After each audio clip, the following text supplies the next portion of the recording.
Hello மக்களே, வணக்கம். Welcome back to the channel. எல்லாரும் எப்படி இருக்கீங்க? ரொம்ப நல்லா இருக்கீங்க அப்படின்னு நம்புறேங்க. இன்னைக்கான வீடியோவில் நம்ம வீட்டு தோட்டத்தை ரொம்பவே அழகா கலர்ஃபுல்லாக மாற்றக்கூடிய பூச்செடிகளில் எக்கச்சக்கமான பூச்செடிகள் இருக்குது. அதுலேயும் ரொம்ப ஈஸியாக பராமரிப்பு இல்லாமல் வளர்க்கக்கூடிய பூச்செடிகள் அப்படின்னா இந்த வாடாமல்லி செடி தாங்க. நம்ம விதையை சும்மா தூவி விட்டோம்னாலே போதும், கிட்டத்தட்ட 6 மாதம் 9 மாதம் வரைக்குமே நமக்கு நிறைய பூக்கள் தரக்கூடியது இந்த வாடாமல்லி பூக்கள் தான். இது வரைக்கும் நம்ம நாட்டு வாடாமல்லி அப்படின்னு ஒரு வயலட் கலரில், ஒரு டார்க் வயலட் கலரில் நம்ம பூச்செடிகள் பார்த்துருப்போம். இதுலயே இப்போ நிறைய ஹைபிரிட் கலர்ஸ் வர ஆரம்பிச்சிருச்சு. ஸோ அந்த மாதிரியான பூச்செடிகளை விதைகள் மூலியமா உற்பத்தி பண்ணணும் அப்படின்னா எத்தனை நாள் ஆகும், அது எப்படி பராமரிக்கணும், அதுக்கான பாட்டிங் மிக்ஸ் என்ன அப்படின்னு ஒரு கம்ப்ளீட் வீடியோ தான் இன்னைக்கான வீடியோவில் பார்க்க போகிறோம். ஸோ நம்மக்கிட்ட மாடித்தோட்டத்துக்கு தேவையான அனைத்து பொருட்களுமே அவைலபிளாக இருக்குங்க. க்ரோ பேக், சீட்ஸ், ட்ரெயின்செல் மேட்டு, பயோ ஃபர்டிலைசர்ஸ், விதை கிழங்குகளுமே இப்போ கிடைக்குது. வேணுங்கிறவங்க வாட்ஸ்அப் பண்ணுங்க. கொரியர் அண்ட் பார்சல் சர்வீஸ் மூலியமா அனுப்பி வச்சுட்டு இருக்கோம். கோயம்புத்தூர்ல இருக்கீங்க அப்படின்னா டெலிவரி அவைலபிளாக இருக்குங்க. டெலிவரி காஸ்ட் எக்ஸ்ட்ரா வரும்.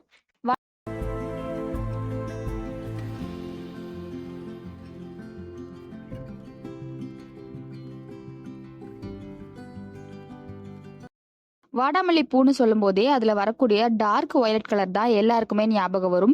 ஏதாவது துணி எடுக்கணும் அப்படின்னாலும் சரி, இல்லைன்னா ஏதாவது கலரை பின் பாயிண்ட் பண்ணி சொல்லணும் அப்படின்னாலுமே வாடாமல்லி ஒரு பிராண்ட் அம்பாசிடர் மாதிரி ஆயிடுச்சுங்க. இதை நம்ம விதைகள் மூலியமா ஈஸியாவே உற்பத்தி பண்ணிடலாம்.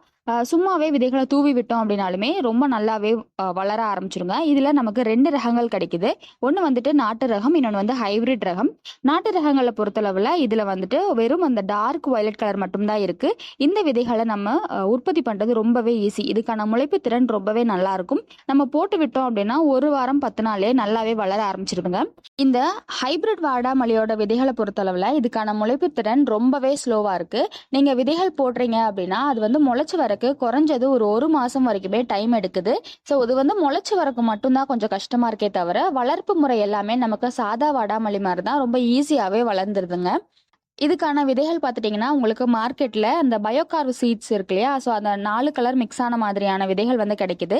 அது கிடைச்சிது அப்படின்னா அது வாங்கிக்கோங்க. இல்லை நீங்கள் ஃப்ரெஷ்ஷான பூக்கள் இருந்து விதைகள் எடுக்கிறீங்க அப்படின்னா ஒரு பூ பூத்து ஒரு மாதம் 40 நாள் ஆனதுக்கப்புறமா அந்த பூக்களோட கீழே இருந்து பார்த்துட்டிங்கன்னா அந்த பூவோட ஆக்சுவல் கலர்லேருந்து வெள்ளை கலராக மாறிட்டு வரும். ஸோ அந்த மாதிரி வெள்ளை கலராக மாறுற பெட்டல்ஸ் தான் பார்த்துட்டிங்கன்னா விதைகள்.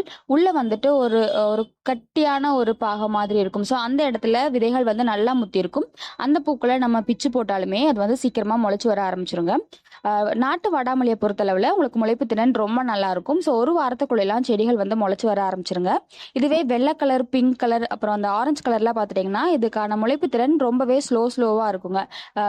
வெள்ளையோட முளைப்பு திறன் 1 மாசத்துல வருது அப்படின்னா இந்த பிங்கோட முளைப்பு திறன் 1.5 மாசம் ஆகுது. இதுவே அந்த ரெட் கலரோட முளைப்பு திறன் இன்னுமே அதிகமாகுது. ஸோ இந்த மாதிரியான ஹைபிரிட் விதைகளை பொறுத்தளவுல இதுக்கான முளைப்பு திறன் ரொம்ப ஸ்லோவா தான் இருக்கும். நம்ம வெயிட் பண்றதுக்கு நமக்கு டைம் இருந்தா மட்டுமே இந்த விதைகள் எல்லாம் போட்டு ட்ரை பண்ணி பாருங்க. இல்ல நமக்கு நாத்தா கிடைக்குது அப்படின்னா நாங்க நாத்தாவே வாங்கி வளர்த்துக்கோங்க. நல்ல தரமான விதைகளை எடுத்து போட்டு விட்டீங்க அப்படின்னா உங்களுக்கு சீக்கிரமாவே முளைச்சு வந்துருங்க. அதுக்கு பாட்டிங் மிக்ஸ் அப்படிங்கிறது தேவையில்லை. நம்மக்கிட்ட ஏதாவது வேற செடிகள் வளர்க்குற தொட்டி இருந்துச்சு அப்படின்னா அந்த தொட்டி ஓரத்தில் மண்ணை மட்டும் கிளறி விட்டுட்டு போடுங்க. ரொம்ப நல்லாவே முளைச்சு வரும். ஸோ முளைச்சு வளர ஆரம்பிச்சதுமே ஒரு 6 இன்ச் வரணும். செடி ஒரு 6 இன்ச் வளர வரைக்குமே அதை வெயிட் பண்ணி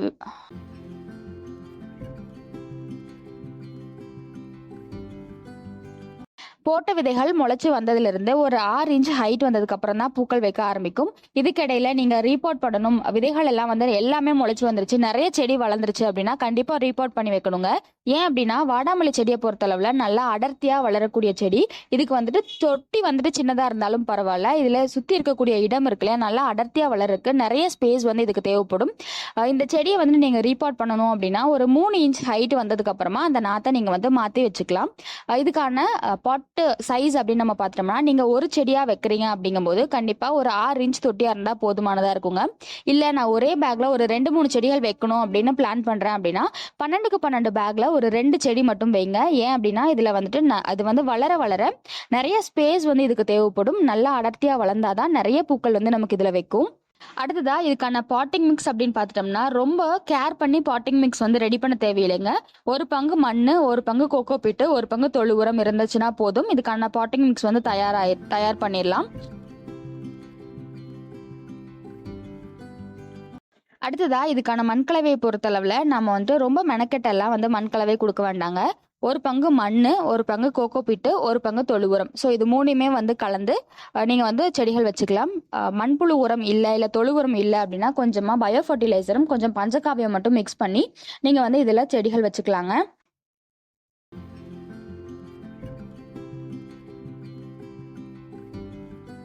வாடாமல்லி செடியை பொறுத்தளவில் நம்ம கிளைமேட்டுக்குனே வளரக்கூடிய ஒரு செடிங்க. இதுக்கு வந்துட்டு முடிஞ்ச அளவுக்கு வெயில் இருக்கிற மாதிரியான இடங்கள்ல வந்து வைங்க. ஸோ குறைஞ்சது ஒரு 6லேருந்து 8 மணி நேரம் வெயில் கிடைச்சிது அப்படின்னா நிறைய பூக்கள் வந்து வைக்க ஆரம்பிக்கும். இதுக்கான உரம் அப்படி நம்ம பார்த்துட்டோம்னா மாசத்துக்கு ஒரு தடவை மண்புழு உரமோ தொழு உரமோ அடி உரமா கொடுத்து விடலாங்க. மண்ணை கிளறி விட்டுட்டு ஒரு கைப்பிடி அளவுக்கு உரங்கள் வந்து கொடுக்கலாம். மண்புழு உரம் இல்லைன்னா தொழு உரம் எது கிடைக்குதோ அதை நம்ம கொடுக்கலாம்.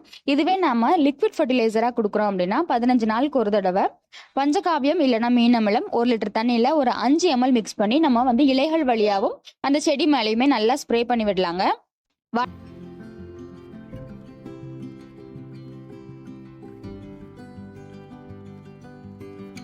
வாடாமல்லி செடியை பொறுத்தளவுல நமக்கு இதுல பூச்சி தாக்குதல் இருக்கவே இருக்காதுங்க.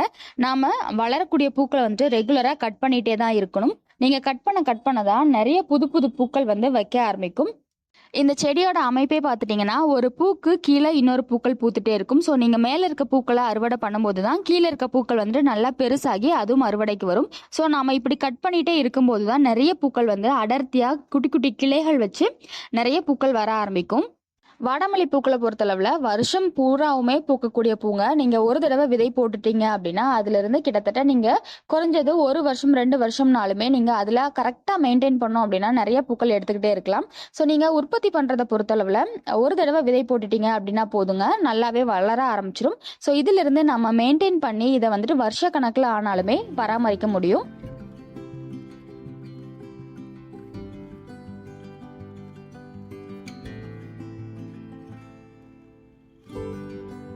வாடாமல்லி பூக்களை பொறுத்தளவில் உங்களுக்கு வருஷ கணக்கில் பலன் தரக்கூடிய பூச்செடி தான். நம்ம ஒரு தடவை விதை போட்டுட்டோம் அப்படின்னா அதில் கரெக்டாக பராமரிக்கும் போது அதில் நம்ம வந்து வருஷ கணக்கில் பூக்கள் வந்து பறிச்சுட்டே இருக்கலாங்க.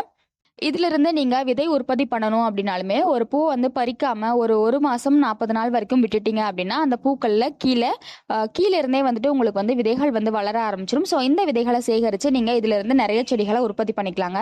வடமல்லி பூக்கள் நம்ம வீட்டில் கலராக வளர்த்து நிறைய பூக்கள் பறிக்கிறதுக்கு இந்த எல்லாமே தான் சின்ன சின்ன விஷயங்கள் நம்ம கரெக்டாக ஃபாலோ பண்ணிட்டோம் அப்படின்னாலுமே நிறைய பூக்கள் வந்து பறிக்கலாங்க. ஸோ இந்த வீடியோ யூஸ்ஃபுல்லாக இருக்கும்னு நினைக்கிறேன். வீடியோ பிடிச்சிருக்கு அப்படின்னா லைக் பண்ணிக்கோங்க. மறக்காம நம்ம சேனலை சப்ஸ்கிரைப் பண்ணிக்கோங்க. தேங்க்யூ.